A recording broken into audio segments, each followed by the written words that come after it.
যখন আকাশ লাল হয়ে যাবে, চারদিকে ভয় আর সন্দেহ ছড়াবে, তখন একজন এসে বলবে, আমি যিশু, আমায় অনুসরণ করো।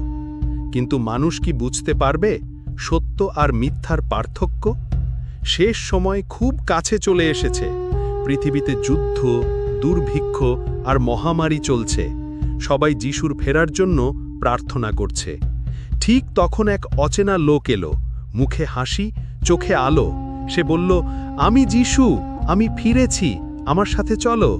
সে এমন অনেক কাজ দেখাতে লাগলো। অন্ধের চোখ খুলে দিচ্ছে, অসুস্থ মানুষ ভালো করে তুলছে। অনেকে বিশ্বাস করে তার পেছনে ছুটল। কিন্তু বাইবেল আগেই বলেছে শেষকালে অনেক মিথ্যা নবী আর ভণ্ড যিশু আসবে। একদিন একজন সত্যিকারের বিশ্বাসী পিটার সাহস করে ওই লোককে বলল, যদি তুমি সত্যি যিশু হও, তবে কি তুমি বলবে একমাত্র ঈশ্বরের উপাসনা কর?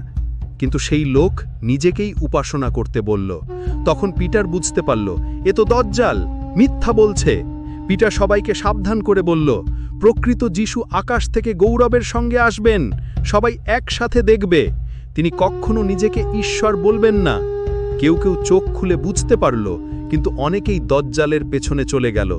তাই শেষ সময়ে বিভ্রান্তি থেকে বাঁচতে হলে আমাদের বাইবেল পড়তে হবে, ঈশ্বরের কাছে জ্ঞান চাইতে হবে, যাতে আমরা মিথ্যা ফাঁদে না পড়ি।